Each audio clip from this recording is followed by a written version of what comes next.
Hello, everyone. Thank you for tuning in. I am JayLee. This is JLeesCorner. This is my review for Ready to Love, Season 3, Episode 8, the review. Okay, I have still not changed the light bulb in my lamp, and I'm like, get this darkness and whatnot. Okay, but first things first, if you have not done so already, please take a moment to subscribe to my channel and become a hoe. JayBird, dun, and all that goodness and stuff. I could not hit that high note no more.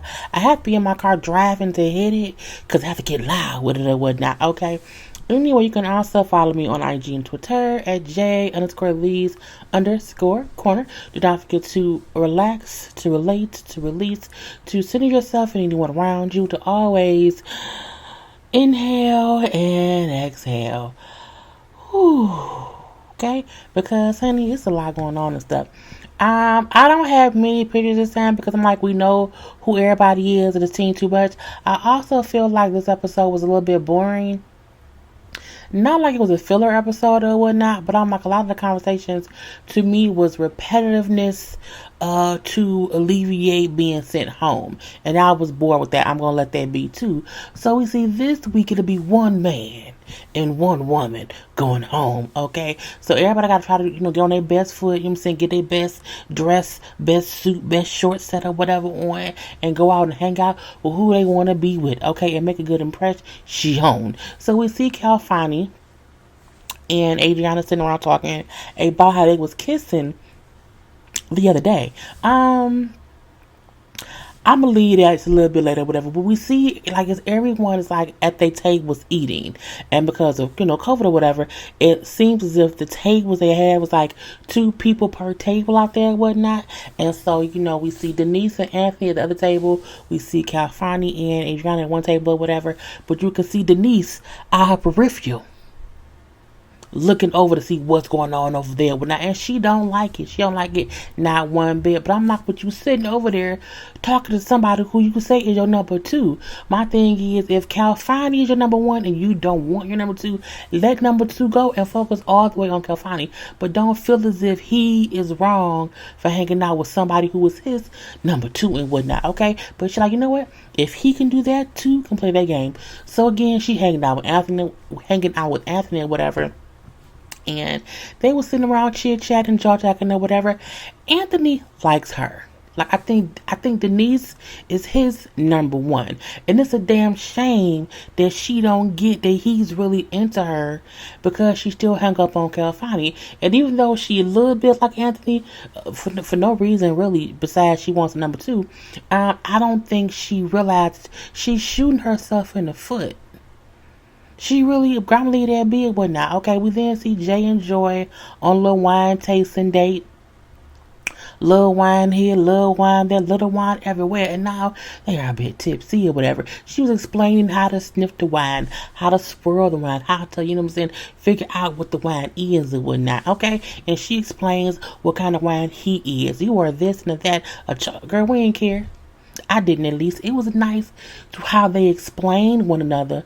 But I'm not going to write our notes down. I'm not writing all them notes down or whatever. He brings up how we have the best connection again. Jay, who says his top 2 was Winter and Joy, that's not true. Jay only is saying Winter in case Joy picks someone else. His number 1 is Joy.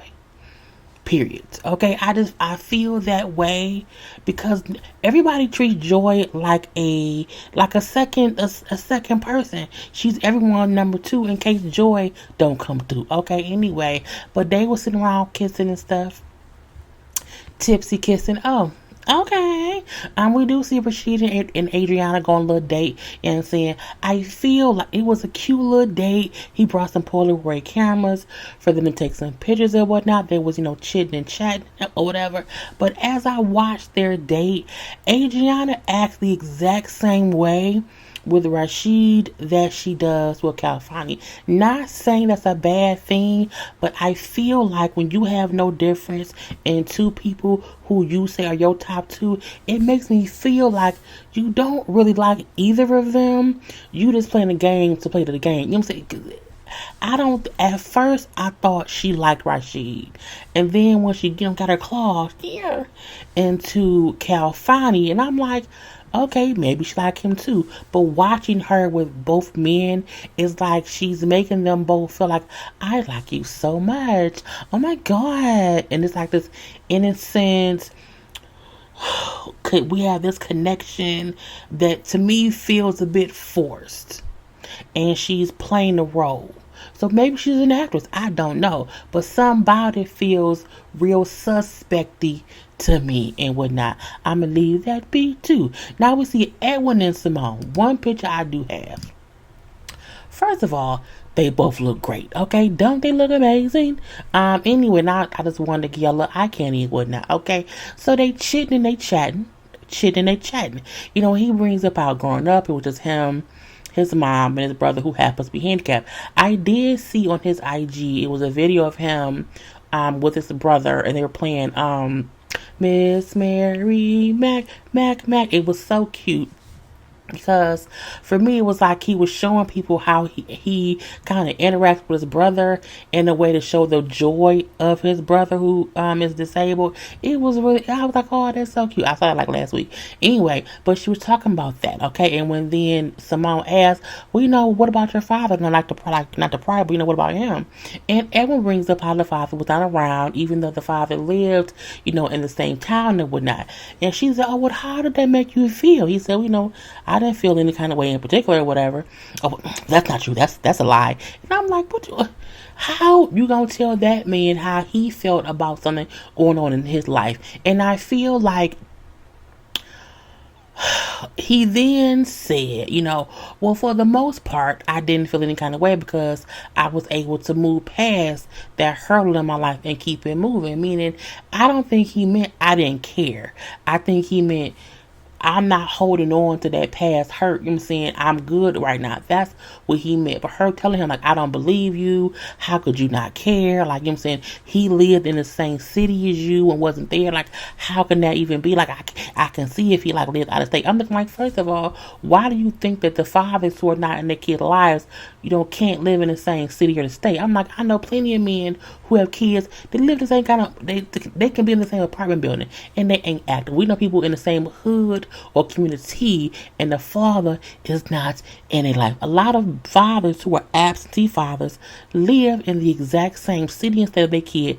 They're just a deadbeat. So I feel like her kind of want to like drive the knife in a little bit, like, like, oh, he was in the same city and state. How can you? And I'm like, girl, calm it down. And I'm like, again, it was when she said, oh, but he was in the same city. I'm like, a lot of fathers who are not there for their kids still live in that same city, right across the way. They didn't move out of state. They still there. They just a deadbeat or whatever. It kind of irked me that she was kind of pressing that issue or whatever. And he brought up how, you know what I'm saying, way she's questioning me. You know, it's like it's getting kind of extra, whatever. And I'm like, Simone's problem, in my opinion, Simone's problem is she has a bit of insecurities within herself, and she likes to put it off on other people. But mixed with that, she's a lawyer. So she's always like looking for the lie. Let me find a lie and then follow up with questions to bring out why that isn't true to prove my theory. Because she's a lawyer. And I'm like, you cannot be a lawyer while you're dating. That ain't cute to sit up there, you know what I'm saying, and cross-examine your date. And that's what it felt like. And as I was typing that in my notes or whatever, Edwin then saying, Simone being a lawyer right now, and I'm just like, I'm not liking it. And I didn't like it either. And it was like, it was an exam. What's this and what's that? I'm not girl. That's why she's single. I said it. Anyway, we then see all the people sitting around having dinner again. Alex brings up how she feels as if she shot herself in the foot. You know, being with Brian. I mean, I put all my eggs in that man's basket, and now with Simpson late in the game, and I don't like that man like that. Like, we don't have a connection like that. You know what I'm saying? I don't get what's going on between me and him or whatever. She says how, you know, I'm not his girl. I'm still trying to get to know other people. I'm like, but it's too late. It's too late. And I feel like she know it because I'm looking like everyone has mostly picked they're at least top two. You have only been dealing with Brian, so again, you too late. The same way other folks too late too. Girls go home. Anyway, we then see them all, sitting around rapping to the beat or whatever. And her little rap was, I like Brian, but I also like Rashid. I'm looking like, oh, nah, you like Rashid, girl. Why does everybody like Rashid as a secondary pick when they first pick don't work out? Girl, I don't know. Anyway, I got bored watching Winter and Anthony talking because I feel like Winter is drawing at straws. You know what I'm saying? She's drawing at because I feel like the men has so much power. She's trying to see who she likes that also likes her, but that will look at her as their number one. No one has Winter as their number one, and I don't know why, because she seems really, really nice. But, we got Anthony who's focused on, Denise. We got Jay who's focused on Joy. Edwin's focused on, it's like, no, she don't, truthfully, she should go home. Because she's not really connected to anyone right now. But I'm going to leave that being with not. She brings up how she wished Anthony would be more forceful. When somebody come up to get her attention, she would wish he was like, well, no. This is me. We talking right now. But he don't do that. Because when Jay walked up, he kind of let Jay kind of swoop her a little bit and talk to her for a little bit, and he just kind of walked away and waited for Winter to come back. She don't feel like he's like fighting for her. He's just like existing around her because his number one is Denise. You his number two. Okay? And I don't think that's fair to Winter. She should be someone's number one, but she isn't. I wish she would know that. And either she be the one to, like, look, you my number one, and let's see where this can go. And if they don't do that, then there's no to move on. But I'm like, I feel so bad that she's always somebody's number two. Brian and Alex has a conversation. Alex is fully aware that Brian is, like an asshole. To the point, not even a bad thing in an asshole, but like, he don't listen. He don't pick up on social cues. Like, he doesn't realize when he's making her feel as if he isn't listening. And she tells him, like, you really don't listen to me. Like, when I was talking about me being abused the other day, like, you really didn't take in that information. Like, you just don't, like, when I be talking or whatever, I feel like you be waiting to crack a joke. And he do. He said, well, I want to make you smile. I thought, me wanting to make you laugh and smile would be charming. I mean, it's charming when I'm not having a full-fledged, real-ass conversation about some serious shit that you didn't hear because your joke is in your head waiting to pop out again. But again, as she's talking, he's still doing what? Cracking little corny jokes. I'm looking like, y'all both gonna go home. We're gonna leave that being whatnot. But she do ask him if he's ever been in love. And he says, as an adult, no. A man who has not been in love as an adult is weird to me. Because I feel like, how are you ready to love if you've never been in love? You know what I'm saying? How, you're ready for something that you've never had. I feel like a person who's ready to love has loved someone and it didn't work out for whatever the reasons may be. But in your adult life, you have been loved or in love, you've loved someone. When he said, no, I'm looking like, then what you here for, bruh? I don't even know or whatever. Now, we then see Tommy has a whole cookout. He really only talked to Anthony and Alex at the cookout or whatever, talking with Anthony. Like, with Anthony, he asked, have you gotten any, like, possessive, like, jealous vibes from Denise? Because that's what Calfani feels. He say, no, I haven't gotten those vibes. And I like how Tommy said different people bring out different things in people. And I feel like Denise is territorial and jealous about Calfani because she really likes him. She don't really like Anthony. She don't care what he doing, because whenever she gives him her attention, he completely takes it in.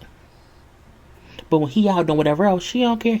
He keep talking to 10, Buck, and 2, and she gives 0 fuck. Like, well, now, okay, and Tommy's like, you know what?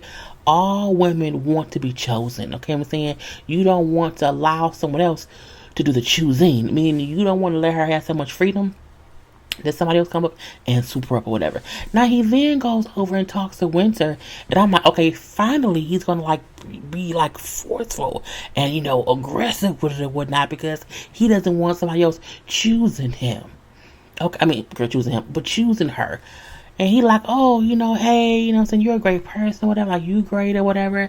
And Denise is great. She's like, well, no, I'm saying, I want to hear about me. And this is about me. And I felt like that was her saying, like, don't come to me come to me about me. I don't care how you feel about Denise right now. Like, this is about me. She needed to stand up for herself and say that and whatnot, okay? She also tells him how she wants him to be more assertive when it comes to her because he isn't.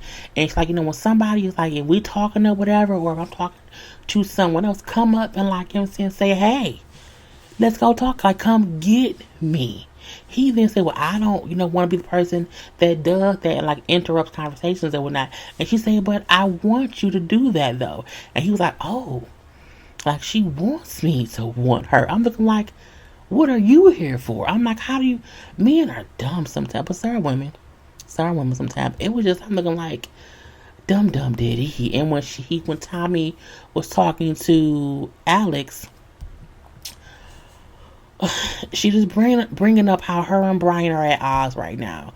This right now, they not doing good or whatever. Even though she used to be like, oh, that's my boo or whatever. Not so much anymore. So we then see the ladies meeting up with Tommy. And then men meeting up with Tommy. Because again, it's elimination or whatever. So these is who the people are picking and whatnot. Okay, so Winter says her top two are Anthony and Jay. Joy says her top two are Jay and Edwin. Jay says her top two, Jay says his top two are Joy and Winter. Edwin says his pick is Joy. All he said was Joy. Now, I don't know if they cut out who his second person was, but he said Joy.